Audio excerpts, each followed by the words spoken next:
What's going on, all you Jezebels and Mary Magdalenes? Welcome to Respawn Aim Fire, the kick-ass irreverent gaming podcast for Affable idiots. So I'm one of your hosts, Adam. Did Jesus have a secret wife and family? Gumbert. And today we have with us Chad. He loved Tom Hanks and the Da Vinci Code, Michael Ennis.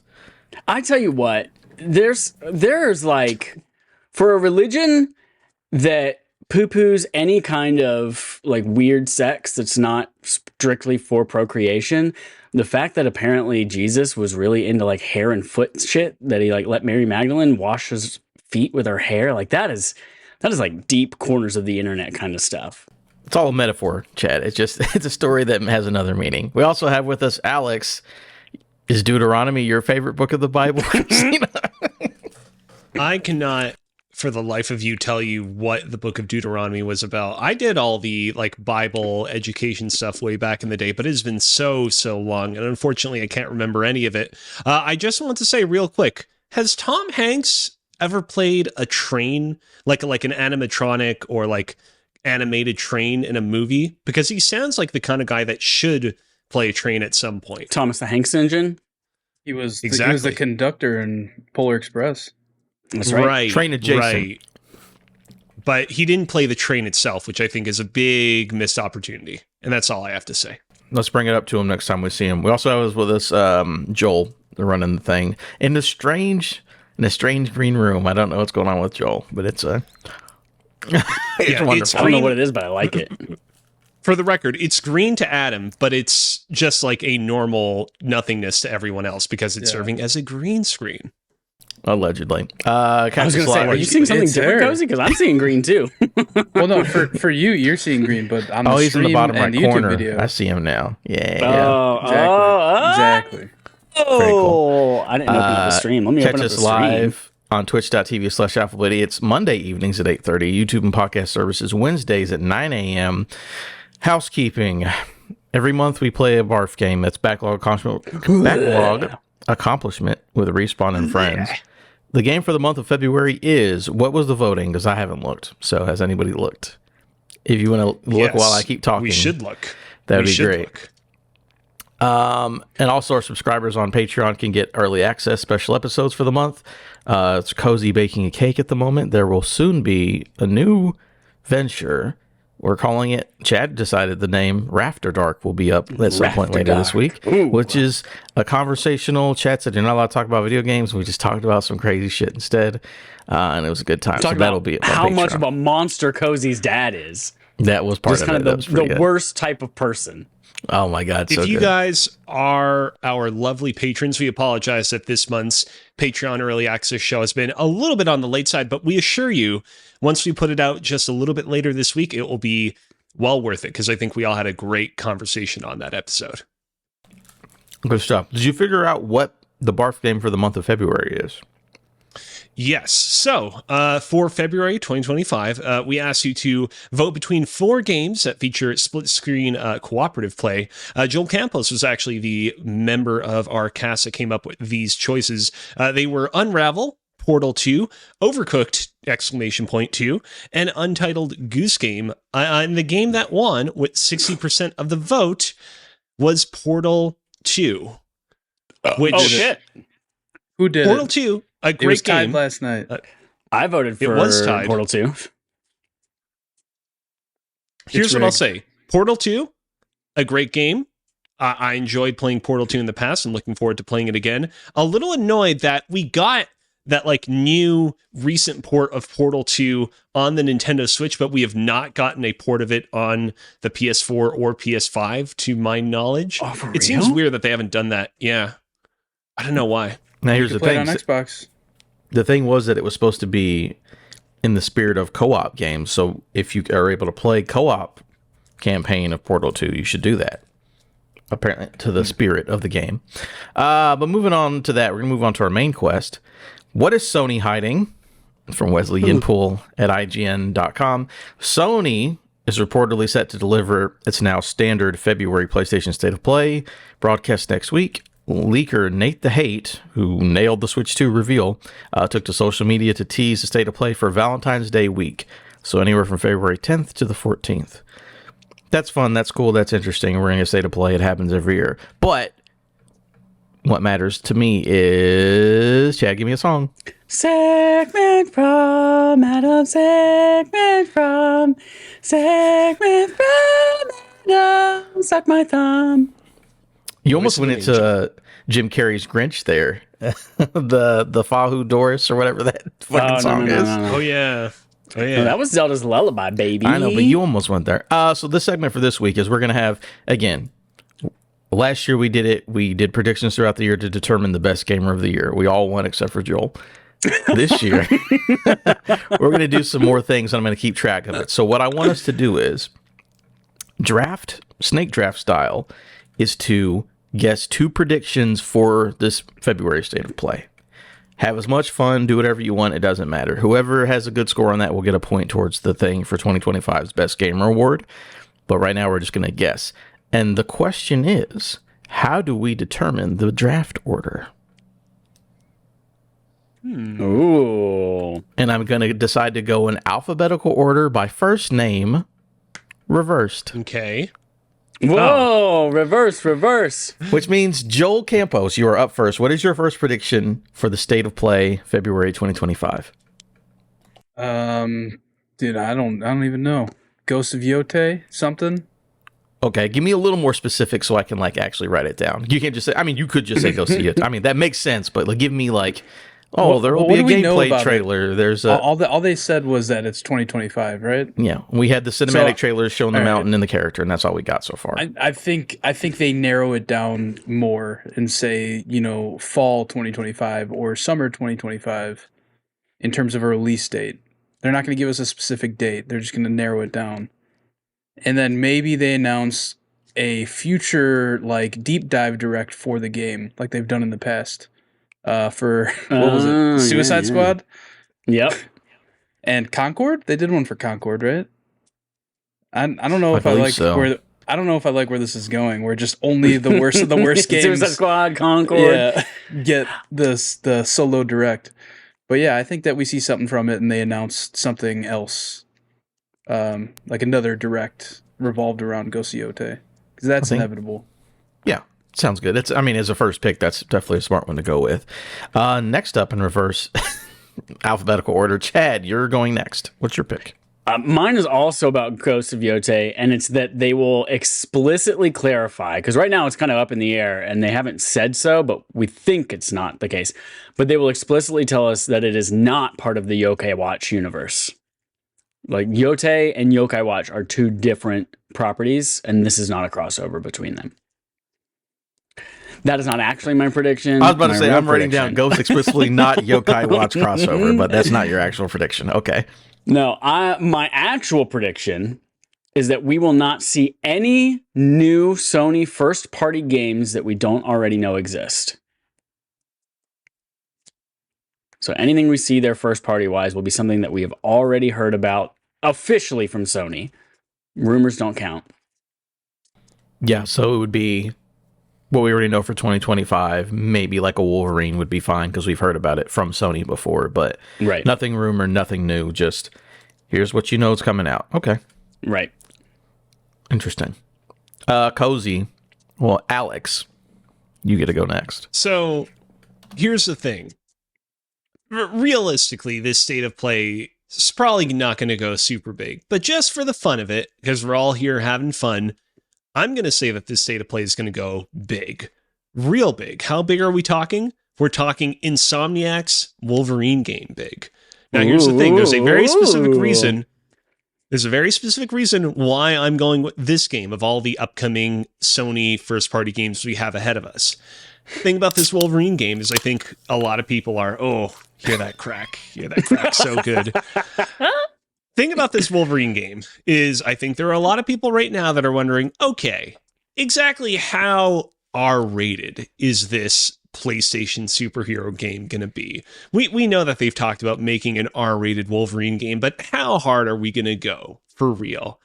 And I think that this upcoming trailer that we're going to get for Insomniac's Wolverine game is going to be so incredibly R-rated, so much so that it is going to culminate in Wolverine sticking his little claw fingeries into a guy's chest and then pulling/ripping out his heart, and then he's going to hold the heart in front of the camera in a very specific and obvious way so that we all go, oh, because it's Valentine's Day. Very clever. Shut the fuck up. And that's why they're going to show off Insomniac's Wolverine on this supposed hypothetical Valentine's Day direct. And then we what learn does the he say person to- whose heart what he does rips he out say is to the camera? Cyclops. Because he rips the heart Sorry. out. He rips the heart out. He's got the heart on his, claws. What does he say when he looks directly at the camera? I don't know, like Think rated R. love hurts, bubs. I don't know.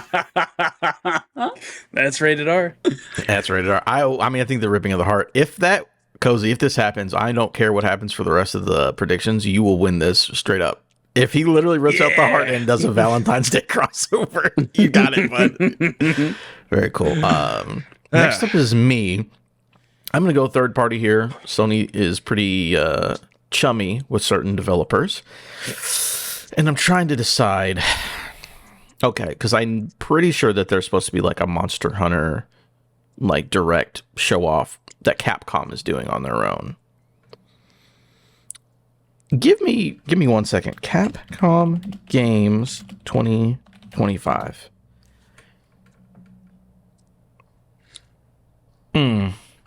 Okay. No, because that's just going to be on Switch. That wasn't it. No, they have a game showcase coming next week. Never mind. So that gets out all the Capcom stuff. Never mind that. Instead of that, I'm going to go with Phantom Blade Zero. It's just some random game that Sony has showed off before in the past, and it's just sort of like how Stellar Blade gets showed off, and it's like, oh yeah, look at that Souls-like sword game. They're showing it off again. So I think Phantom Blade Zero will be shown off at this direct with a 2025 release date. I'll say specific release date, just because, sure. That is the one that we saw, I think it was the summer last year, maybe it was the year before that. The one that was like, we're like, oh, it's just another Souls game, but then as it went on, it kind of looks more cool and interesting. So yeah, I'm going to say Phantom Blade Zero gets dated and shown off. That's easy enough. Let me type it up. Phantom Blade Zero date. Ooh, damn, I got to go back to back, though. That's the number one issue here. My next one.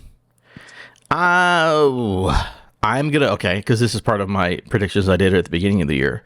We get another trailer for Death Stranding 2 on the beach because they just can't stop showing that game off in those 1,000-hour cutscenes over and over and over again. Gets shown off again. New footage from Death Stranding 2. Still no official release date because, again, I believe that game is getting delayed out of 2025. So we're like, here it is again, guys. And it'll just say 2025 on it, but we're not going to get a date because it's not coming out this year. But we do get another new trailer from Death Stranding 2. If we want to keep the like Valentine's Day heart theming going on, there is a character in Death Stranding called Heartman. He's the guy modeled after that one Danish filmmaker, Nicholas Winding Refn. He'll probably be in it. I mean, this is my prediction, not yours. So, oh, bet you won't hit him. Wow. Yeah. If you want to do that on your next turn, go ahead. But yeah, no, just Death Stranding 2, new trailer, no release date is what I'm putting down. All right, Kozi, it's up for your second. Up for my second. You know, it's the problem is that right now I have a Game Rant article pulled up of upcoming games that are going to release on the PS5, and there are so many different games that I can pull from where I can be like, and that's why this game will show off because it connects to Valentine's Day in some way. Like we have Kingdom Hearts 4, very obvious, but I mean that feels a little too obvious, and also it's not realistically going to be shown off at this event. You have Judas, Jesus. There was an interesting love-hate relationship there. Didn't end very well. Probably not going to get shown off at this event. So you know what I'm going to say? This is perhaps a much more safe prediction compared to my Wolverine heart rip out thing, but I think that it's fairly plausible all the same and worth mentioning. Fair Games. I mentioned at the top of the year that they're just going to be like, hey, Fair Games is out now. It's here. Deal with it. play it. We hope you enjoy it. If not, studio's going to close. And yeah, that's going to be that. Do you think they announced the layoff of the whole studio as they release the game? Like, get it all out of the way at once? No, It's out they'll and probably they're do closed. something. Are there any executives left on the American side of Sony that still have positions of power within the company? Who's still around at this point? I don't know. Hurst is still there. I don't know if he's American or not, though, to be honest with you. He's gonna walk up to camera. He's gonna physically hand you, the viewer, a Valentine's Day card, and he's gonna be like, "Roses are red, violets are blue. I'd love to play fair games along with you." And everyone at home is gonna be like, "That's not even all that good of a rhyme. Like, you really half-ass that." And he's like, "Guys, we don't have any budget anymore to market this game ever since the devastating loss of Concord. We just play the game, please." And that's going to be that. So I did miss it in all the jokes. You were saying fair games get shadow dropped. Yes. Okay, cool. I had to put the little money sign where the S is. Yeah, that was a lot of words to say they're going to shadow drop fair games, correct? All right, Chad, your second one, your last one. My second one, my last one. Started fade to black. Fade up, 60 frames a second. Final Fantasy IX Remake. Oh. Coming exclusively to Xbox platforms. What? But they wanted the publicity of the reveal, so they... No, I'm kidding. That's not my prediction. My prediction has nothing to do with Final Fantasy IX. It does have something to do with covering my ass, though. And my second prediction is that we will see something Sony first party that we have not had officially announced yet. Specifically, part 2 of my prediction is that it will be a remaster or 2 of some Sony first party game. It could be like Days Gone remaster that's been rumored. It could be them just saying, hey, y'all, Blue Point, we know we just canceled the shit they're working on, but guess what? We got them working on Bloodborne, or we got them working on something. Something first party. Doesn't have to be a remaster, but my second part of that is that it's a remaster of something first party. See, that's interesting because technically that wouldn't contradict your first one. So they could show no new first-party games, but they could announce a remaster, and it would technically you get both points. Good pick on that. I like that. Joel, Chad is he's betting on red and black at the roulette table right now. Yeah. He's like, He's can I hit and stay at the same time? Yeah, Please, exactly. That would be wonderful. Joel, your last one. Give us a good one. All right. My last one is I think we see more Marathon, right? Because we haven't really seen much of it. I think we're due to see something for them to get fans excited for this future of Sony's live service future, right? That they, we canceled all these games, but hey, this is like this is the one that is still good, I guess. So I think, we see more gameplay or something from Marathon, and they probably announce some sort of like alpha or, some sort of test period, because they desperately do not want to have another Concord. And the only way to do that, I think, is by having people actually play this game and give some strong constructive criticism to avoid that. Well before it releases. Unlike Concord, who's like, hey, play our beta and it's out in like 3 weeks or something. I didn't do this prediction, but I was thinking about it. Destiny, I know they've, people aren't as hot as they were last summer on it.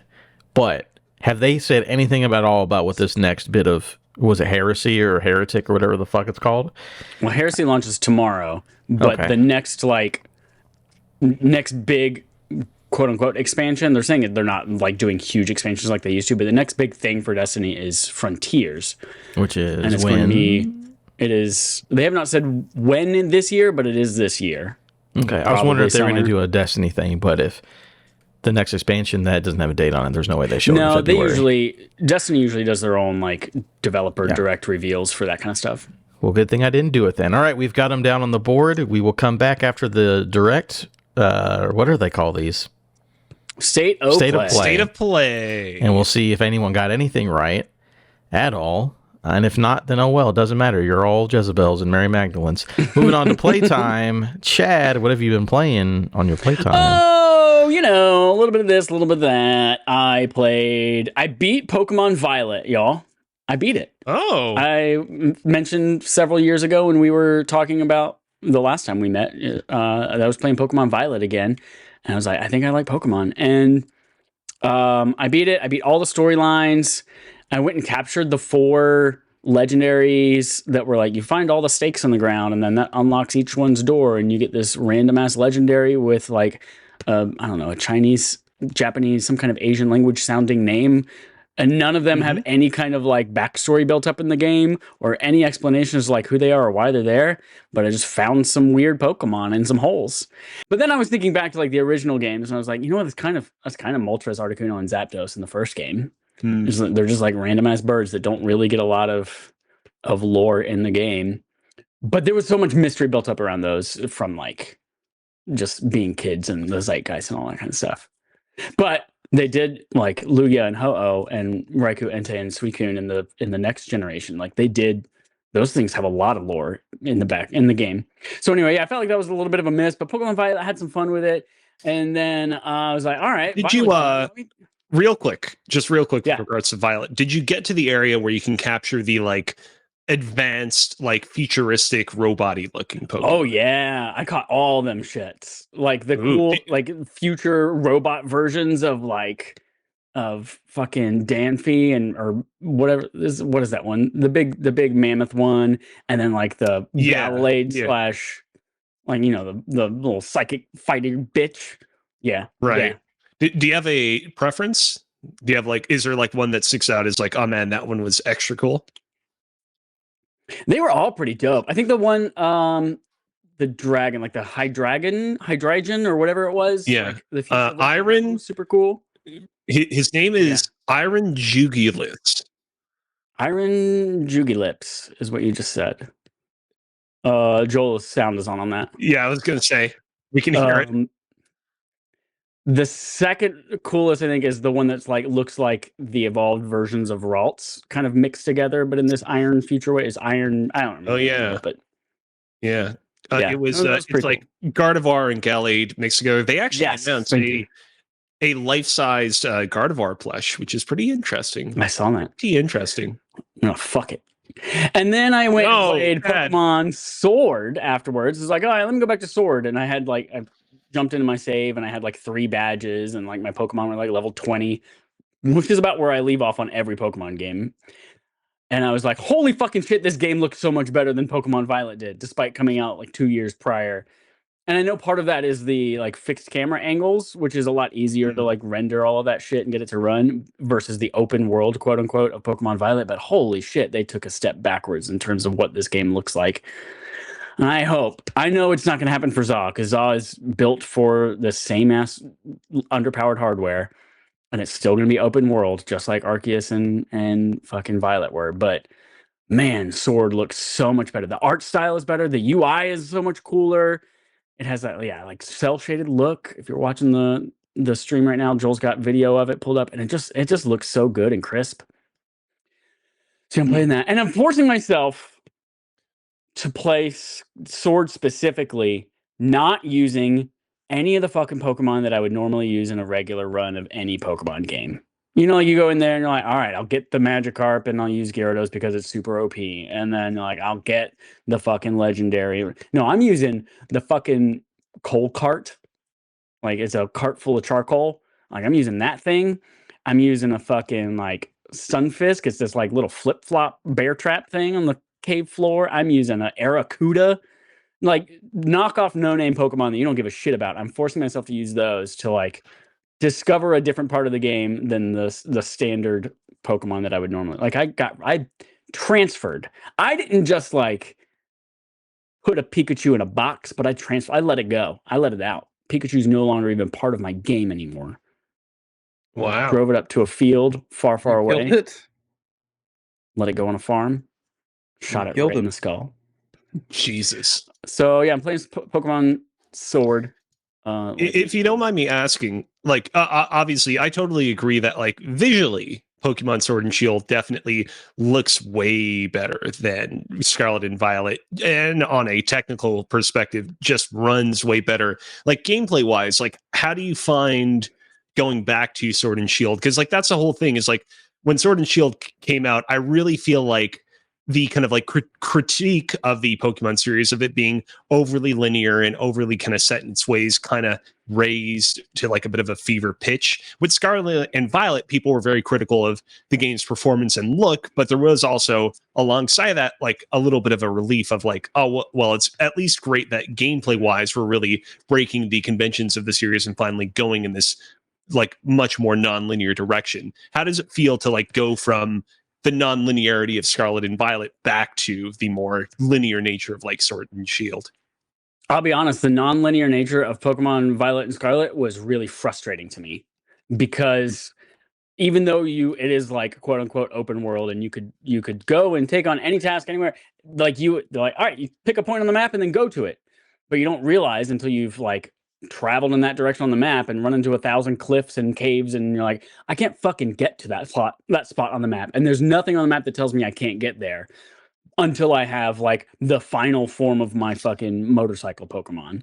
And so I found myself really frustrated and wasting a lot of time trying to go anywhere and finding a lot of places I couldn't go.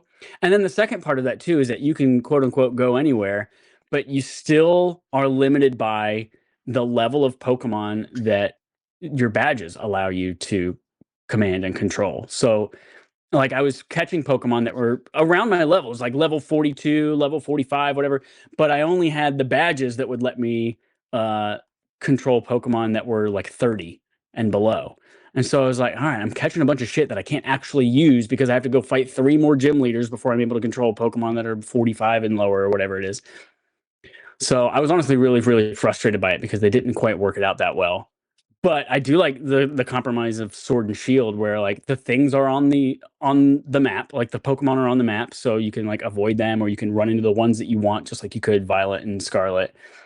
But ultimately, I think my favorite gameplay is Arceus, being able to sneak up on something and chuck a Pokeball at it and catch it without even battling it, or like having the specific research tasks tied to each, like catch this one 3 times, or catch this one while you like, I don't know, feed it a fucking steak or whatever it is.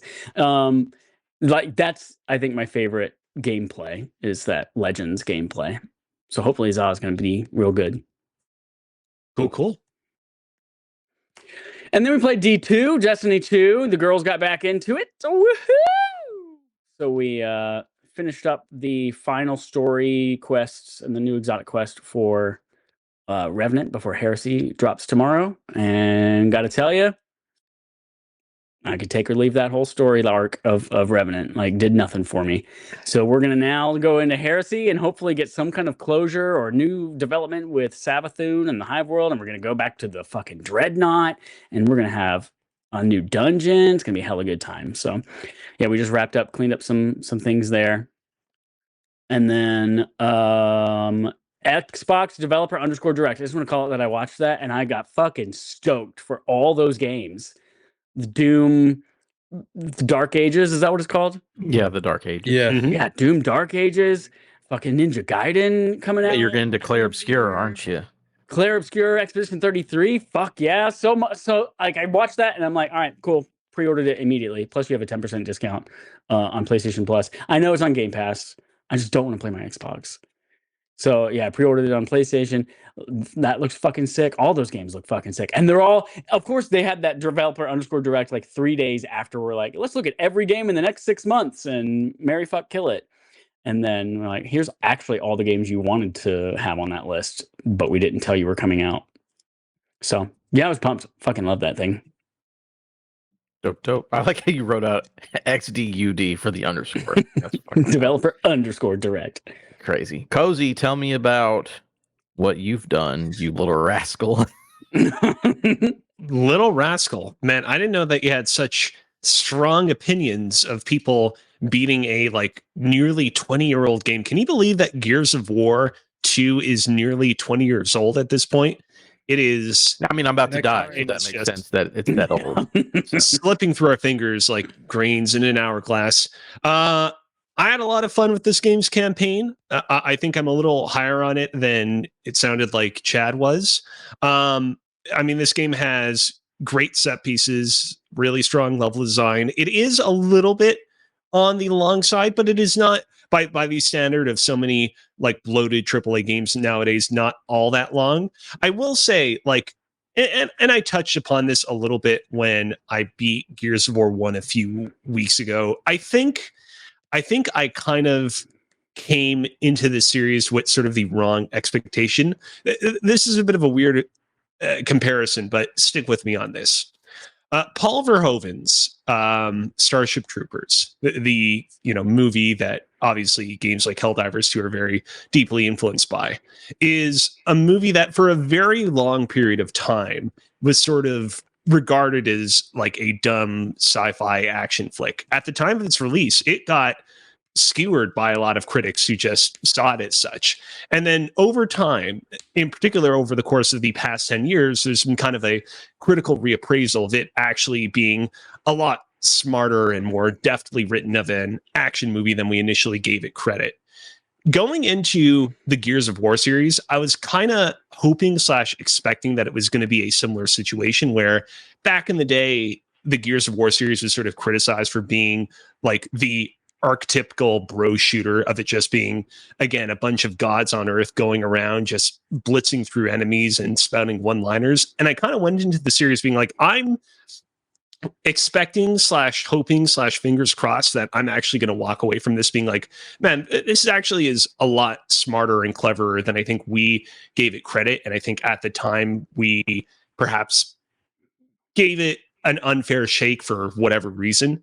And it has been sort of a kind of slow, slippery realization of, no, people kind of peg these games correctly back in the day. These are incredibly entertaining, but also incredibly dumb shooters where you can tell, like, playing through these games is like going through a house with the thinnest walls holding everything together, where it's like, you push against anything and just the whole story and world building of these games worlds just completely falls apart. But so long as you don't push against it, it's a totally fun and very enjoyable campaign. And I'm looking forward to playing through the rest of the series in the coming weeks. But yeah, don't know if it'll necessarily go down as like one of my all-time favorite series when all is said and done. But I had fun with it. Very cool. I was just doing a little Google. It's funny that people didn't realize that Starship Troopers had a deeper meaning because it's based off of a 1959 book, which is about all of the things that movie's actually about, like militarism and like the Cold War reference. You know how writers are. They're like, look how smart I am. Look at my big dick. And it's like, well the book itself. So the movie is probably similar. The book itself, and this has been a minute, so if people want to correct me in the comments, are free to do so. But like the book itself is like a little bit more right-leaning. Paul Verhoeven and the writer on Starship Troopers kind of took the basic bones of the book and basically made it into more of like an overt critique / parody of fascism. But then when the movie came out, people accused Paul Verhoeven of being a fascist himself. They're like well, I'm making fun of it, y'all. What this movie is about. Yeah, exactly. And that, like, Paul Verhoeven had like a pretty good run doing Starship Troopers.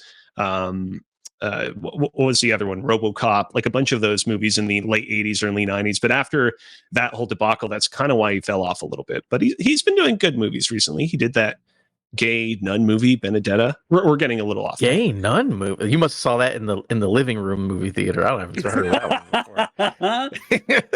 That's for Patreon exclusive content. I will also say, real quick before we move on, I have also been playing a little bit of Citizen Sleeper 2. As you know, on this podcast, I don't like to give my super early impressions of games because far too often I've been super exuberant and super positive the first hour into a game, and then 20 hours later, I'm like, it's not that good. All that said, game's really good so far. I'm expecting it will probably hold up. I'll share more thoughts as they come. Very cool. Joel, you've been watching more Impractical Jokers, I suppose. What have you been doing? Yeah, so you're muted, by the way. You can't hear me? Oh, I can't hear you. You can... Hello? Nope. By the way, Joel. No, I can confirm that the movie I was referring to was called Benedetta. Benedetta is a 2021 biographical psychological drama film co-written and directed by Paul Verhoeven. It is about a nun in the 17th century who joins an Italian convent while a young child and later has a lesbian love affair with another nun. Whoa. Who are the actors in that? Is that an Aubrey Plaza joint? I'd watch that. No. It's definitely not Aubrey Plaza. There's no way. I'm fucking around. Virginie Efira as Benedetta Carlini. Sounds good. Since I can't hear Joel, I'll move on to what I, kind of piggyback. You can hear me. I hear you now. Yeah. Joel, what's up with Impractical There we go. Jokers? All right, so I 100% completed Indiana Jones and the Great Circle. 100% got that 1,000 achievement score? 100% Oh, did fuck. everything in the game. To the point to where there's a glitch in the game where like it'll say you have everything but one thing, but it won't tell you what the one thing is. And I was all over Ooh. Reddit searching, and people are like, sometimes it's this thing. It doesn't prompt you to go do it, but if you go take a picture of this fountain, it's been popping the last achievement for a lot of people. And I went over there and it wasn't doing anything. I was like, fuck. And I was like, all over Reddit, people were like, oh, go try taking a picture of this thing. Go try taking a picture of that thing. And then I was like, just about to give up. I'm like, I'm going to go try this fucking fountain again because I'm seeing it on every Reddit post. And I went over there and I must have taken 50 pictures of this fountain. And finally the achievement popped. And I'm like, how is this game right. still that broken? Like, this game is like, we're months post-launch at this point. You would think that they would have that Perfect on fixed. PlayStation. Yeah, but that game's awesome. I did not think I was gonna like that game like at all because I don't care about Indiana Jones at all. I think I may have seen like half of one of the movies at one point in my life. But yeah, it's a ton of fun. It's just super linear. They have like different set pieces where you can kind of like explore this like smaller open worlds. I do really like Egypt things a lot. It just like it's cool to me and is creepy. And so that was by far my favorite like set piece in the game. My least favorite part is I'm trying to find a clip here. When you're in the jungle area, you ride this little like boat. A little boat, yeah. And I think I might have told Adam about this already, but you ride this little boat and you have like a side character that travels with you throughout like a lot of the main missions throughout the game. And when you're on the boat with her, like anytime you turn, like you could slightly turn left or right and she just like, ooh. Yeah, like it's just like if you turn left, her whole body shifts one direction as if you're like doing a fucking U-turn. And that shit made me so sick to where I had to stop playing the game. I was getting like motion sickness. Here, I'm gonna share this here. Like, it is that happened. so I didn't realize that would bad. give you motion sickness, though. I mean, I'm not susceptible to motion sickness, but I could see why it would, though. I am like look at her. Every time you slightly turn, her whole body, like you could see the jerking motion. It's like, yo, I'm barely turning. Like, chill. It made me so sick. Like I was about to throw. I told Elise, like, I gotta go lay down because I'm gonna throw up if I keep playing this game right now. And I'll tell you what, that is the area in the game where you have to spend the most time getting collectibles and stuff, because it's like they went through 60% of the game and then realized like, oh, there's not enough collectibles or something. Let's introduce this whole new puzzle system where you got to go collect these gears throughout this jungle mission. But then you have to go back and solve all these puzzles in the correct order, in which you need 1 gear to solve one puzzle. You need 2 gears to solve another puzzle, 3, and it goes all the way to like 10 gears or 12 gears, I think. And you don't know. It's so dumb. It's so dumb because you don't know how many gears you have. You don't know the locations of the number of gears you need at each puzzle, and they're all scattered around this jungle area. That was by far my least favorite part, is just going around doing that. If I had just mainlined the game, I would probably have nothing bad to say about it, other than the boat thing would have got to me sooner or later. But yeah, I love this game. I think it's awesome. I think it got a lot of hate from people when it came out. But yeah, I enjoy it a lot. Very cool. And what's Delaware? I'm assuming. DEI? Did you play DEI? What does it say? Are you one of those It says DE. DEIs? DE? You're the one. It's in your list. Yeah. Doom Eternal. Like Chad said, Oh, that Xbox Developer Direct got me hyped for Doom, the Dark Ages, and I was like halfway through Doom Eternal, so I just picked it back up. And I'm working my way through it. I'm like 75% through it now. I thought I was close to the end, but I was not. Based off of like the mission list. And Chad said that the last boss is forever, so I'll plan for that. I'm also trying to get a new graphics card, so that'll be fun to play with that Ooh. once that happens. So we'll see. 8,000 frames a second with ray tracing on. That'll be fun. Very cool. All right. So for me, I had 2 games for review, which are pretty fun. One of them was Citizen Sleeper 2. I have a full review. Oh shit. Yep. Matt Storm came on and did that with me, and there's a full review in the podcast in YouTube. We broke down that game, Citizen Sleeper 2. I hope Kozi enjoys it because I enjoyed it a lot. I told Chad this after the embargo came up. I was like, I said this last year. I was like, I'm going to get a game for review and then spoil it for Kozi just to spite him. And that game was Citizen Sleeper 2. I was like, I'm going to get a review code, not speak to him until like right before it comes out and just spoil the game for him. I did not do that. I kept the embargo. But Thank you very much. yeah, again, there's a full like 45-minute review on it, but the game is I do want to say phenomenal. Yeah, go for it. After you reviewed it, I watched your review. Just because, you reviewed it, I thought it was cool. And I went and watched gameplay of this game. I have never seen a game that's not for me more than this fucking game. It just looks visual like novel, straight up. It is a visual novel with dice. Exactly. Yep. Yeah, that's my point. It's like when I go to play a game, I'm not trying to like read a book. Like that's how like my thought process is for games. And I was watching this, and I was like, man, there's some nerdy ass nerds that love this shit, and Adam's one of them, I guess. That's the thing. Like, I normally hate visual novels. I do not like them. Citizen Sleeper 1 and 2 are the ones that I will play. It kind of reminds me of like when everybody was talking about how Outer Wilds is like such a good game, but there was no voice acting in it at the time. I think they updated it to have voice acting now, but yeah, not for me. Couldn't do it. Yeah. It is good. Again, I'm surprised. I did not think it was for me. I adore it. And it's on Game Pass and it's out for everything now. But that review, go check it out. Second game I got for review. What was it, Kozi? You going to say something? What? You want me to ruin the end of the game for you? You want me to spoil the game for you? No, you're saying? No. It's okay. I can take Don't it to do you it. right now. That's fine. The other game I got for review, which just came out today, was this long thing. It is Spirit Swap. Spirit Swap Lofi Beats to Match 3-2.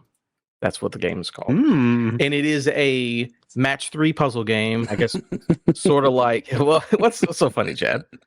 I'm just like, before you told us what those letters stood for, you said Spirit Swap, and then I looked at the rest of them, and I in my brain went, let's fucking beat meat. So funny. That's great. LFBT and yeah, I just didn't know that. No, but Spirit Swap Lo-Fi Beats to Match 3-2. And it is basically Pokemon Puzzle League meets Lo-Fi Beats to Study 2, the video game, with like witchy queer art. And it's pretty fucking good. It is made by Soft Not Weak. And one of the people who's Jenny, who I met at PAX and who was on a panel with me, was like one of the people over the game. And I was like, cool, let me check this game out. It's awesome. And y'all, I see why Tetris and Puzzle League and all those games are so liked, because yeah, just the mechanic of matching 3 and then like facing somebody and sending them your junk and all that gameplay is so fun and so tight. Super into it. There is like a story mode to it, which is like, that's cool that it's there. That's not my biggest thing in the world. It's just I like the match 3 part, and the soundtrack is phenomenal because again, it's Lo-Fi Beats. So yeah, the game was really fun. This really was out today, February 3rd. That is out today. Yep. So you can guys, I think, I feel like an idiot. Is that on? I played it on Steam. I don't know if it's anywhere else. It might just be a Steam thing. It is on Xbox Series X and S, Linux, and Mac operating systems. There you go. Get on Xbox and PC. But yeah, no, it is a ton of fun. Thank them for the code, and I'm going to keep playing that. I finished the story mode yesterday, and then I just kept playing more endless mode after that, because it's just like, let me just play the puzzles, and it's a ton of fun. Again, if anything I've said sounds interesting, it is perfectly one of those. So I would definitely suggest checking that one out. That's cool. And then the last thing that I this was not a review code. This is just an old game that I had. No Man's Sky. They did another update, because Sean Murray just does 7 updates a year. And he's like, let me make this game even better. And it's Worlds 2, and they just basically added a bunch of worlds and diversity, and the How do they water make is all money? different. I don't know. All their updates are free too. Probably because there's 8 people who made that game. So it's like we can, if we do updates and people keep buying the game, we'll be fine.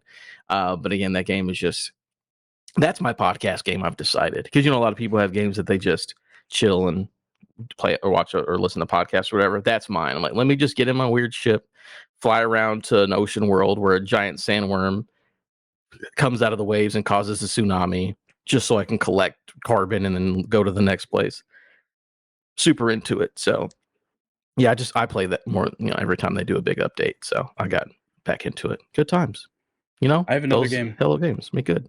What's going on? So I was given a key. Look at this guy. For a game called Saber Survivors. This is a Toge Productions game. And Aria over there sent me a key for Saber Survivors, which is basically a Vampire Survivors type game where you are essentially a Jedi, but they can't call you a Jedi. They call you like a space dude. I forget what they call it. The Space wizard. Yeah, These are all unlicensed Star Wars characters. Yeah, it is like. Here's the thing. There are so many sci-fi games out there where you wield some sort of like beam laser sword, but like this legitimately is just Star Wars. You are a Jedi on Tatooine. Yeah, exactly. And it's $3 on Steam. So if you even remotely like Vampire Survivors, you're going to like this game. It's very simple. There's not much to it. It's not as in-depth, I would say, as Vampire Survivors is. It definitely seems like something that was probably made as like a hobby project by somebody on the team. So yeah, give it a shot. It's really cool. It just came out January 17th. So it's on Steam now for $2.99. Yeah, It's exactly 1 month before my birthday. Wow. Yeah, we're gonna buy you Saber Survivors for your birthday. You're gonna have 3 platform I copies. can't play on. Do what now? Except for a platform I can't play on. Oh, we're gonna buy you a Steam Deck so you can play Saber Survivors. Don't worry about it. Oh, I'm okay with that. But that's all the games we played. And again, thanks for all the codes for the games that we reviewed. And then thank you guys for sharing your things. Moving on to our quest log, BioWare downsized ahead of Mass Effect production. From Andy Robinson at VGC. Bloomberg reports following the announcement of a studio reorganization this week, EA informed team members who believed that they had been temporarily loaned to other EA studios following the completion of Dragon Age Veilguard. The moves are, in fact, permanent. BioWare is now down more than 200 people 2 years ago to less than 100 people today. A small team led by veteran employees is currently working on Mass Effect 5 and will likely expand as production ramps up. The fantasy RPG Engage, talking about Dragon Age, engaged around 1.5 million players during its first 2 months availability, which EA said was nearly half its expectations. Again, this was the whole thing that like BioWare is like half the size it used to be. Those people are not coming back to BioWare. They're working on other stuff. The only reason I really bring this up is because I'm worried about Mass Effect. Joel, what's going on with Mass Effect? Do you like Mass Effect? Am I crazy? I'm not a big Mass Effect guy. I don't. I thought you liked Mass Effect. I'm thinking of Jericho. I'm a Mass Effect guy. Jerica is a big old Jerica Jerica baby, yeah. Yeah. I'm a Mass Effect guy. She's one of those mass holes. You know what I mean? That's what they call Mass Effect fans. That's what people from Rhode Island call people from Massachusetts.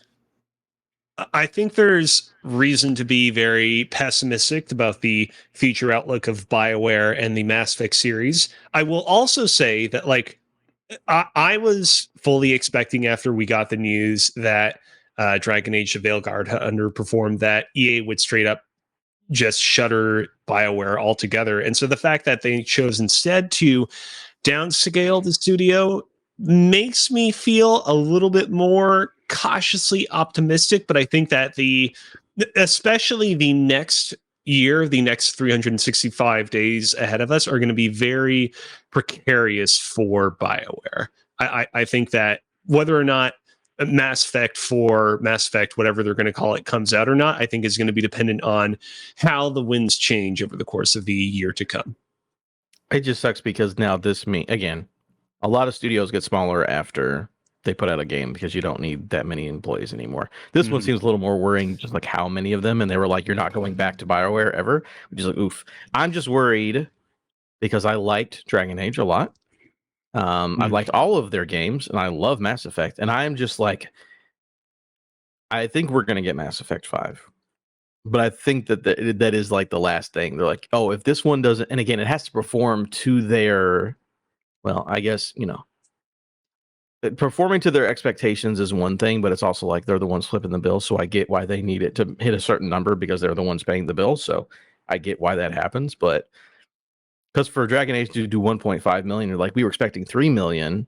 It's like, I hope Mass Effect's bigger. So I'm like, I hope Mass Effect hits that number because I would, if they close BioWare and we never get more Mass Effect, I'll become a masshole in the worst way. How much did Andromeda make? I don't know. This team that did Andromeda does not exist anymore. I'll tell you that much because it was BioWare. It was a Canada BioWare company, right?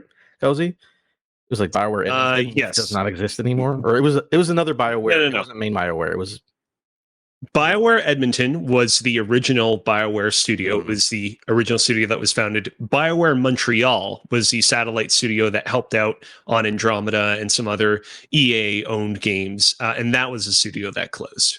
Yes. So somebody got fucked whenever Andromeda came out, and I'm just hoping that now we're down to like the skeleton of what BioWare is. I hope that they don't also get ejected into space. But we will have to wait and see. Give me just a moment, because as you know, I do a little game called TMI with NPD on this podcast. In fact, you might hear a little bit of TMI with NPD at some point in the future. And I remember Mass Effect Andromeda showing up on that year's list of the top 20 best-selling games. And if I can just pull up the Circana website. I just found an article saying that it was a financial success for the studio, even though it was like so poorly received by fans. And obviously that probably goes back to people just being super excited for another Mass Effect game. Yeah. Probably like pre-ordering it and stuff. But this says digital net sales were $681 million, a new record for the first quarter. I mean, that's just, I think about the company in general, but that's around the time Mass Effect came out. I have the Circana website pulled up. Mass Effect Andromeda was the 16th best-selling game of the year 2017.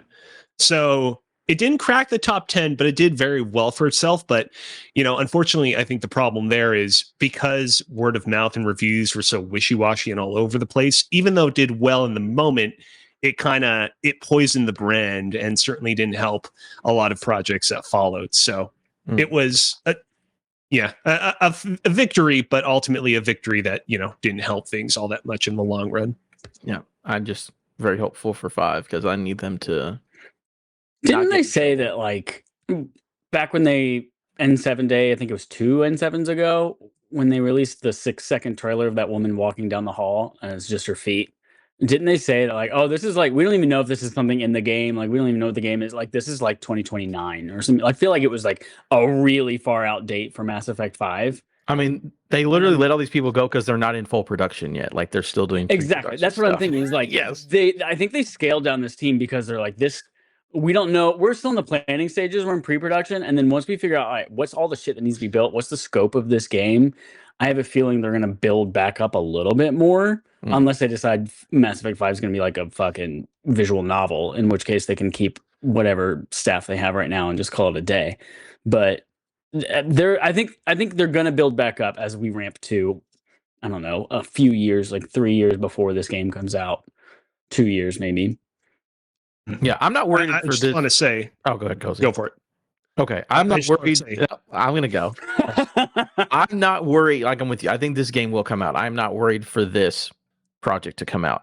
I am worried about them not getting enough numbers and saying, like, you did half of what you were supposed to do sales-wise. Because you can only not be successful in the money guys' eyes for so long before they're like, okay, we're not going to do this anymore. It's not worth our investment. That's what I'm worried about. I'm not worried about them downscaling and then ramping up. That's how it works. I'm worried about them being like, oof, this has not been good. This has not been good enough for us for 17 years. We're going to close the studio. Yeah. That's what I'm worried about. First off, I have noted down in my notes, please look into microphone delay, see what I can do to reduce microphone delay, because we need to stop having those little altercations in the future. Second off, I don't just want to say, I don't see anything right now. No, you're good. I was just talking at the same time you were. It's fine. second off, Chad, Also, to your the stuff thing, last night was pointing perfect. out, I did intentionally, not intentionally, but I knew I was going to overlap you right now when you were talking. But last night, I meant to text y'all. I didn't have to adjust anyone's audio at all last night from the recordings. Like, sync was on point. hell yeah. With regards to this game coming out in 2029, I'm pretty certain that was not something that they themselves said. I'm pretty certain that was something that Jeff Grubb and those sorts of people in the know insinuated. But I mean, that's a pretty reasonable assumption to make. That feels on track with where we know this game is at and how long it takes games of this magnitude to be developed nowadays. 4 or 5 years does not sound crazy.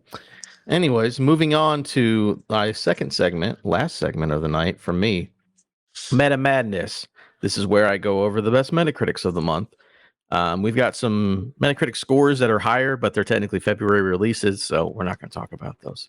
Number 1, Lonely Mountain Snow Riders at an 86. Number 2, Citizen Sleeper Dose at an 85. Yeah. Tales of Iron 2 at an 81. And Ninja Gaiden Black 2 at an 80.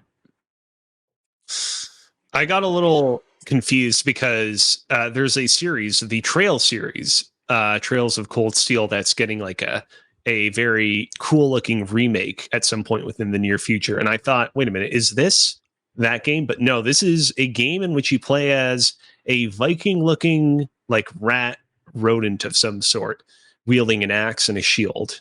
So it is a literal tail of iron. Like a rat tail. Yeah. Oh, that's cool. What the fuck is Lonely Mountain Snow Riders? This looks just like a downhill sports game, kind of a they're voxel, really low poly character models, like PS1 character models, but in a And then they're gorgeous just, environment. cozy style cross country skiing. Yeah, there was the first one was like a downhill mountain biking one, and this one is like the snow follow up. And it's the best rated game from January. That's People wild. fuck with it, you know. They like going down the hill. It's a good time. But anyway, that's it for those two segments. We're gonna move on to, is it this one? Is it this one I'm highlighting? Hold on, there's a It great. is this one. I'm too far Hold deep on. into Google Images for Joel to find it, but there's a great Lonely Mountain Snow Riders review image from Rock Paper Shotgun that is Oh, 4 of the skiers on fucking Robert Pattinson's face from Twilight, because he's all like milky shiny white like like the vampire, and they're skiing down his cheeks. That's almost as good as you as the Monkey Man. It's so good. and with that, Chad, I need a song. I found it. Introduce. There we go. Very cool. Very cool. And with that, Chad, I need a song to introduce the final TMI with NPD for the time being. Game on Game Show. The Game on Game Show. Play a game called Game on the Game Show. On the Game Show. Game. Timber with the nipples dick for 2024. Thank you, Chad. It is indeed TMI with NPD for the year 2024. This will not be the final ever TMI with NPD, because eventually, assuming we're still doing this podcast in the year 2026, we will do TMI with NPD for the year 2025 when that eventually releases, and then so on for 2026 and 2027 and so on and so forth. But this will be the last segment of its kind for a while. Rules are as follows. The Chad lock is still in play. I'm giving you one last chance, Chad, to use a Chad lock. Any sports game is out of play. This year's Call of Duty is out of play. Grand Theft Auto 5 is out of play. Minecraft is out of play. But I will still do a bonus question for any game that is out of play. And I will say there are some interesting games on this list, but I had to come up with a lot of bonus questions for this one. So if you like them bonus questions, I hope you look forward to this. Are we ready? Spaghetti. All righty. Joel, are you going to guess too? Joel, are you going to join in? No, I'm not going to Joel, you guess. there? He disappeared. I'm here. Okay. All I'm right. not going to guess. Number 20. The 20th best-selling game of the year 2024 per the NPD group / Circana is NBA 2K24. NBA 2K24. Now, here's the thing. NBA 2K24's cover athlete is Kobe Bryant. And I got to be honest with you, when I say Kobe, I get hungry because I think of Kobe beef, the ultra expensive, ultra delicious delicacy meat harvested from Japanese cows. Only a select few restaurants around the world are officially licensed to serve Kobe beef. For a bonus point, per the official Kobe beef website, can you tell me how many restaurants are licensed to do so in Canada? 8. I'm going to say 2. That is also incorrect. Both of your answers are too low. 17. 14. Ooh, so close. The correct answer is 15. Chad was closest, but I will not give him the point. What is? And with that, can I guess? Is one of them Japanese Applebee's? no. Applebee's. And with that, Japanese Applebee's. Come get your Kobe. we are on to Japanese Applebee's. number 19. The 19th best-selling game of the year 2024 per the NPD Group / Circana is a returning game from 2023's list. Hogwarts Legacy. That is incorrect. But It is a game that released on PC for the first time this past Thursday. Spider-Man 2. Marvel Spider-Man 2. That is correct. It is Marvel's Spider-Man 2 from Insomniac Games. Give yourself a point. And with that, we are on to number 18. The 18th best-selling game of the year 2024 per the NPD Group / Circana is a game that released in January of last year. It is a game that features 2 different story modes, one titled The Dark Awakens, and the other Unforgettable Echoes. It is the first entry in its franchise to debut first on home consoles instead of arcades. And Tekken 8. it was developed and published. It is Tekken 8. Congratulations. It's like, it's definitely a fighting game. Which one? All right. Cool. It is Tekken 8, which was developed and published by Bandai Namco. Number 17. remember when they were Namco Bandai? What a stupid fucking name. It's so much better now. Yeah, I don't know why they did that. Number 17, the 17th best-selling game of the year 2024 per the NPD Group / Circana is a game that is listed as taking 47 and a half hours to beat on howlongtobeat.com. It's a sequel to a game that released at the onset of the pandemic. Final Fantasy VII It's a Rebirth. game. It is Final Fantasy VII Rebirth. Congratulations, Yeah, Chad. bitch. Yeah, bitch. All right, here we go. This is going to be fun. Number 16, the 16th best-selling game of the year 2024 per the NPD Group / Circana is Minecraft. Minecraft. For a bonus point, I want you to name 4 animals in Minecraft that you can breed. Pig, cow, duck, dog. That is incorrect. Pig, cow, sheep, dog. Let me check. I thought you knew. That is also incorrect. I have the answer sheet in front of me, but I need to control F. Pig, cow, spider, human. That is also incorrect. You're not, for the record, your responses aren't entirely correct. Some of those might be correct, but I don't want to state which ones are and which ones Pig, cow, sheep, villager. I'm afraid that is also not correct. Pigs, creeper, duck, pig, cows, and sheep can be bred in Minecraft. Spiders and dogs cannot be bred. Oh, it's in llama or Minecraft. some You shit. can breed. You can breed llamas. Yeah, You can breed wolves. You can breed turtles, tadpoles, foxes, some weird made up. You can animals breed like boglins tadpoles and striders. Make those Yes, you can breed. You can make tadpoles. babies fuck. Yeah, That's it's a little horrific. weird. You can also breed an enemy called a mushroom, which is like a cow that's infected with those Last of Us fungi. Anyways, nobody gets a point on that one. I didn't even Let us know return axolotls to the were in that list. game. With number 15, the 15th best-selling game of the year 2024 per the NPD Group / Circana is Grand Theft Auto 5. Grand Theft Auto 5. For a bonus point, can you tell me what year and in what month the first trailer for Grand Theft Auto 5 debuted? May 2013. November 2012. So you said May of what May year? 2013. May 2013. And you said November 2012. Both are incorrect. I will say that you both are too late. June 2012. December 2011.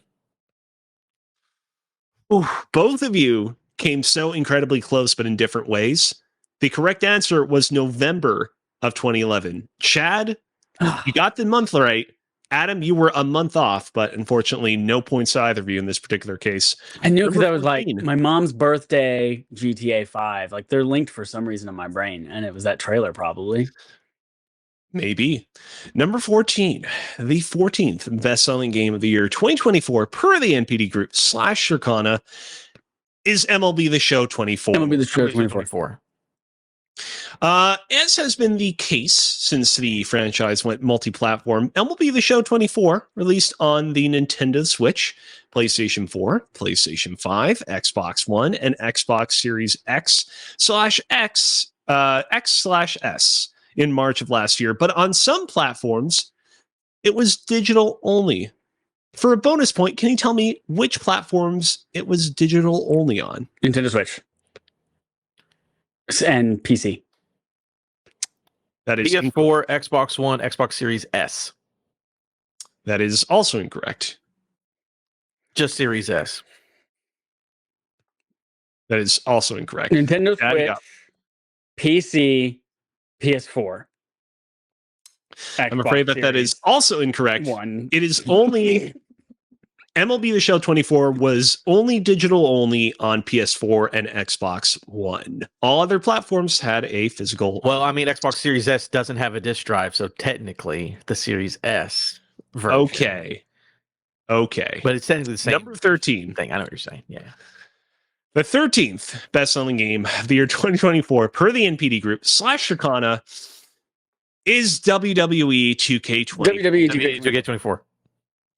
I said it When first. WWE 2K24 released on March 8th, 2024, all copies of the game in the United States included a 1-month trial to a certain subscription Peacock. service. That is correct. Give yourself a Fuck. Give it to me, baby. 'Cause that's how I watch wrestling on Peacock. Yeah, let's go.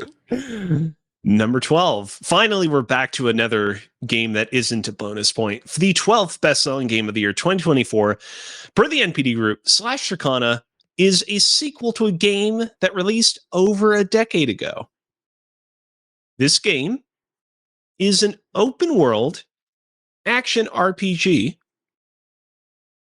The player in this game is assisted by AI-controlled companions called pawns. Dragon's Dogma 2. And it is Dragon's Dogma 2. Nerd. It's not bad. Chad, score is currently 4-1. We're currently at number 11. Yeah, but like Chad lock's still in effect, so Better take advantage of that Chad lock before you lose it. Number 11. The 11th best-selling game of the year 2024 per the NPD group / Circana is another returning game from 2023's list. Hogwarts Legacy. It is Hogwarts Legacy. Good job, Chad. Woo!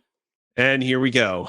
Number 10. Okay, this one's interesting. The 10th best-selling game of the year 2024 per the NPD group / Circana is the EA Sports MVP bundle, which is a bundle of 2 different EA Sports games with bonus content that released in July of last year. I was not aware of this, but it was a thing. For a bonus point, can you tell me what these 2 sports games? College Football 25, Madden 25. College football 25 and mine 25. Man, I'm amazed, Chad, that you knew that as well. But unfortunately, Adam was faster. So Adam gets the point. Do that, yeah.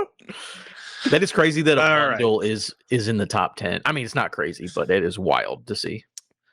Yeah. Well, it's just weird because like the Pokemon games get bundled together all the time, but you never see like the Pokemon bundles get on these lists. But yeah, Well, it's because nobody's All going right, to go buy number 9. both Pokemon games unless they're a maniac. They're going to trade with their friends. But Madden and college There are a football lot. games.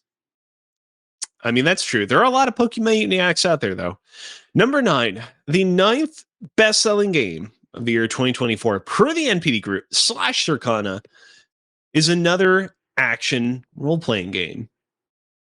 It is a Tears game. of the Kingdom. That is incorrect. It is a game that was first revealed at E3 2019. E3? Yes, back when E3 existed. Okay. It is a game that received a major single-player expansion Elden in the Ring. year 2024. It is Elden Ring. Good job. Shadow of the Erdtree. Boo. It was E3 back then, huh? Jesus Christ. Yeah. Woof. Number 8. The 8th best-selling game of the year 2024 per the NPD Group / Circana is EA Sports FC 25. Sports FC. It was FC25. Nope, I got that one. All right. Don't get anything. Now, here's the thing. Cover of this game features a bunch of them old soccer / football players. One of those people is Gianluigi Buffon. Can you spell for me Gianluigi's name? JeanLuigiBouffant. That is incorrect. JONLUIGI. That is also incorrect. I will say it again. Gianluigi Buffon. Oh, Lucci. JEANLUCI. Cozy, you definitely said Luigi the first time. You, it's fine. That is, you are correct. Oh, I got it. Yes, Joel, you are correct. I misspoke the second time around. It is, allow me, hold on. I got to get into the proper mood. We don't know how to spell it, but the go second ahead. time around. Gianluigi Buffon. You just said Luigi again. Yeah, it's Luigi. I said it Oh, it is incorrect the second time. Yes. JIANLUIGIBUFFONT. Chad got it correct. Oh, no, wait. You got D at the end. Damn it. You got it incorrect. Suck. Damn it. Adam, do you want to say the No, I'm correct good. spell? It's a dude. It's a foreign man. I'm not even going to bother. I don't remember what Chad said. I'm not worried about it. Well, I mean, Adam could have gotten himself a free point here if he just said what Chad said without the D at the end. But I would have to remember that. I guess I would have to remember what Chad said. Technically, I said a T at the end, but I mean, either way, it's not correct. So nobody gets a point on that one. Fair enough. Man, that was a clusterfuck. Number 7, the 7th best-selling game of the year 2024 per the NPD Group / Circana is this list's final returning game from the 2023 list. Call of Duty Modern Warfare. Modern Warfare 3. 3. Excuse me. So I said it Adam correct said and Modern first. Warfare 4. I did say Modern Warfare 4, then But said 3. Chad- I said 3 before I did. It was Chad Chad. did say it first, so Chad is going to get the point. Yeah. Chad's going to get the point. I admitted Not it was Chad. Chad. I didn't try to cheat. Feels Number good. 6, Justice. the 6th best-selling game of the year 2024 per the NPD Group / Circana is Madden NFL 25. Madden NFL NFL 25. Now, a fun fact Adam about said it this first that game, time. if you remember, this was actually not the first time that EA released a game called Madden NFL 25, because several years prior, they released another one of their yearly Maddens under the title Madden NFL 25 to celebrate what was at that point in time the series' 25th anniversary. For a bonus point, can you tell me what year this other Madden NFL 25 released? 2013. That is correct.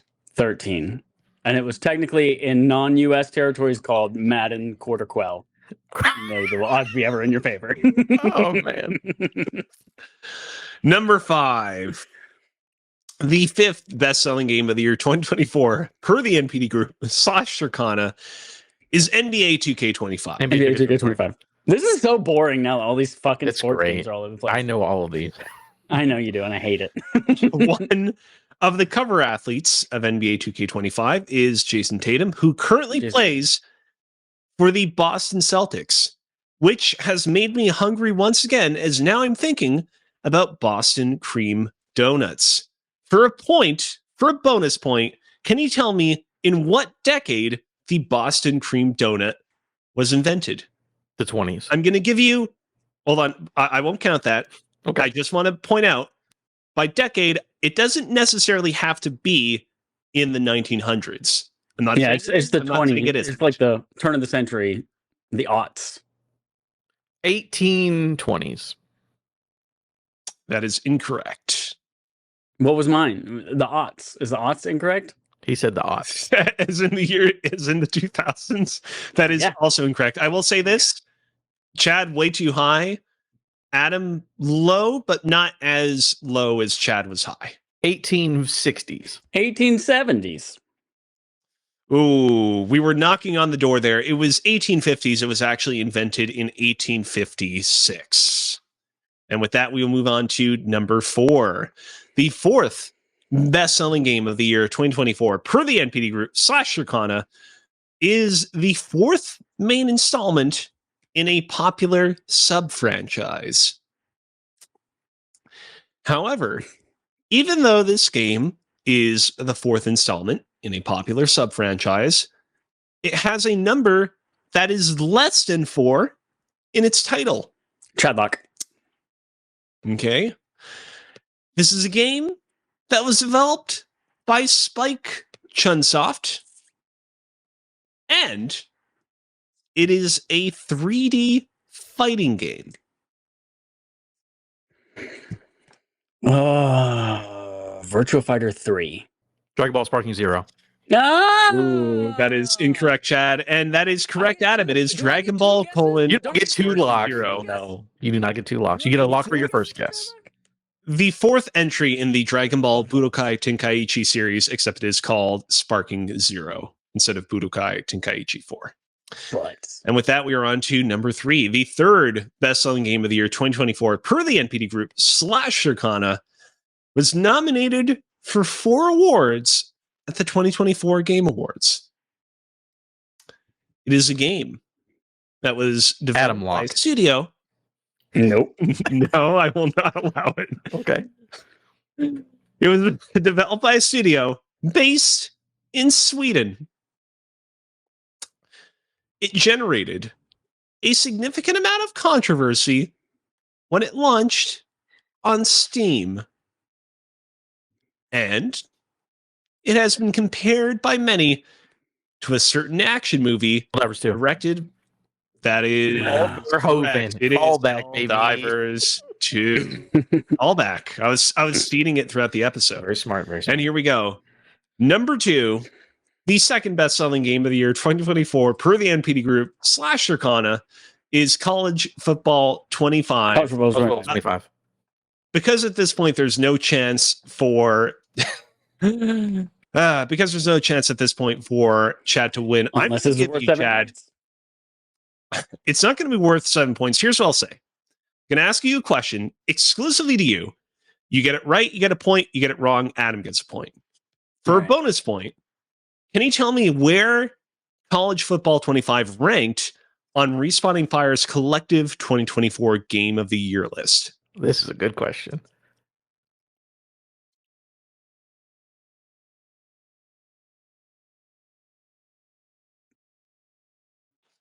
Eight. Oh, it is 9th. It was 9th in that list. So Adam, Buttholes. give yourself a point. And Yeah. I'm gonna Number go 1. and I'm gonna make the industry hate sports. And over time, I'm going to completely change the lineup of games that show up on this list to be in my favor. Good luck making the common man hate the one thing that makes him not hate his life. Good luck, Chad. I know a lot of people who like sports that are very upset and depressed when their team loses sports. Well. And they hate their life. It's all about the ride. the number 1, hold on, Chad. You have one more chance to earn a little point here. The number 1 best-selling game of the year 2024 per the NPD Group / Circana is this year's Call of Duty. Can you guess which one it was? Call of Duty Black Ops 6. Oh yeah, Cobb Lop socks. That is correct, which means Adam closes strong. Wait a minute. 11 No. points. You said this year's Call of Duty is off the list. Give yourself negative 10 No, points. Kozi gets negative No, 10 points for this one because he lied at the beginning. that is how we've done this traditionally. Whenever we get to the Call of Duty, I'm always like, yeah, just tell me what the name of the Call of Duty is. That is it for this year's Call of Duty. Here's the thing. I've had a lot of fun. Thank you, Adam. Doing these TMI with NPD lists. And I figured, you know what? It'd be good to continue these lists in some fashion. Maybe they don't have to be yearly, but perhaps instead they could be by platform, which is why 2 weeks from now, I'm returning with a new segment inspired by TMI with NPD. What its actual name will be is still something I'm formulating in my brain. Don't you worry. It'll be, I don't know if I can come up with something as incredible as Rafter Dark, as Chad did there, but it'll be something that will tickle your little noodle. And yeah, we'll be going through the best-selling games of every single video game console as far back as I'm able to find sales figures for video game consoles. So probably the Atari 2600 will be the first console that we cover. Command number 7. Golf. Could very well be. Baseball. Could very well be. Lasers. I like that idea. That's a good one, Kozi. You could say it like exclamation point. Fucking what is this? I can't think of a good rhyme either. Fuck it. I give up. So yeah, TMI with NPD will continue in spirit, but going forward, we will be covering the best-selling games of the video game consoles from throughout the ages, and that is set with TMI with NPD. Dope. That's it for Game on Game Show. I'm at ease right now, and I'm leaving this feeling real good, and no one else in the world is going to see this, but I can see in our note. Adam has 11 points, I have 3, and Kozi has negative 10, and I didn't write that. So there it is. Joel didn't even place on the board at all. So I beat Joel. That's it for Game on Game Show. Okay, Joel has officially 0 points. Thank you. That's it for episode 383 of Respawn Aim Fire. Your homework. If you're a patron, go to patreon.com/Respawn Aim Fire, where you can access exclusively for 1 month on Thursday of this week, probably when we're going to release it, is Rafter Dark. It is our talk about anything not video games related thing. Again, you find out why Kozi's dad is the worst fucking person on the planet. You find out all about it was a Kozi in specific circumstances. Only in specific circumstances. He's otherwise a very nice person. At. Kozi got shit faced, and he tells us all about it. And we all talk about things that we do to strangers in public places. And by we all, I mean I talked about that. Lots. It's a fun time. It's a fun time. Go listen to Rafter Dark. If you're a patron. If you're not a patron, this is your opportunity to fucking put your money where your mouse is and pay us. You'll get it. And then you get access to that early. If you are also a patron, you get to vote on what games that we play each month for our BARF game. That's our backlog accomplishment with Respawn and Friends. Last month, January, you asked us to play Celeste 64 Fragments of the Mountain, and that episode is live right now on podcast and YouTube, so you can go see that. And this month, you have voted, and we are playing, I already forgot, Portal 2. We are playing Portal 2. Portal 2. Joel said, I want to play a game with my wife. Don't pick the hard one, and we picked the hard one. And so the patrons picked the hard one, technically. That's right. As we mentioned at the top of the show, Portal 2 did release on the Nintendo Switch a couple of years ago, but inexplicably, even though that showed that Valve was willing to go back to some of their older games and up them for newer consoles, it is not yet available on PlayStation 4/PlayStation 5. So yeah, track down an old PS3 copy if you want to get trophies, I guess, or just play it on PC. Yeah. PC, Xbox 3 backwards compatibility, Nintendo Switch. My dick! Go play that game. Talk about it with us on the podcast. Send in your thoughts. And fucking what else? Anything else? No. If you're not a patron, go see Kozi's Cake. Kozi made a RAF cake. That's right. Last month's exclusive thing. So go see that now. It's available to you on podcast services and YouTube. And I know I made this plea last time. Nobody fucking did anything about it. We're not yet off of SoundCloud. We are still on SoundCloud. And nobody texted me and say, hey, what's going on? We're still on SoundCloud. So again, expect delays and a little bit of turbulence as we transition podcast providers on podcast services. That's going to happen in the next 2 weeks. Or my name is not Billy Bob Thornton. Is that It's my not. legal name? Who knows? I'll never show you my social It ain't. security card or my birth certificate because I'm not running for president. Until next time, everybody, thank you so much for listening. Here's our usual sign off. I reckon I ain't got no reason to kill nobody. Mm-hmm.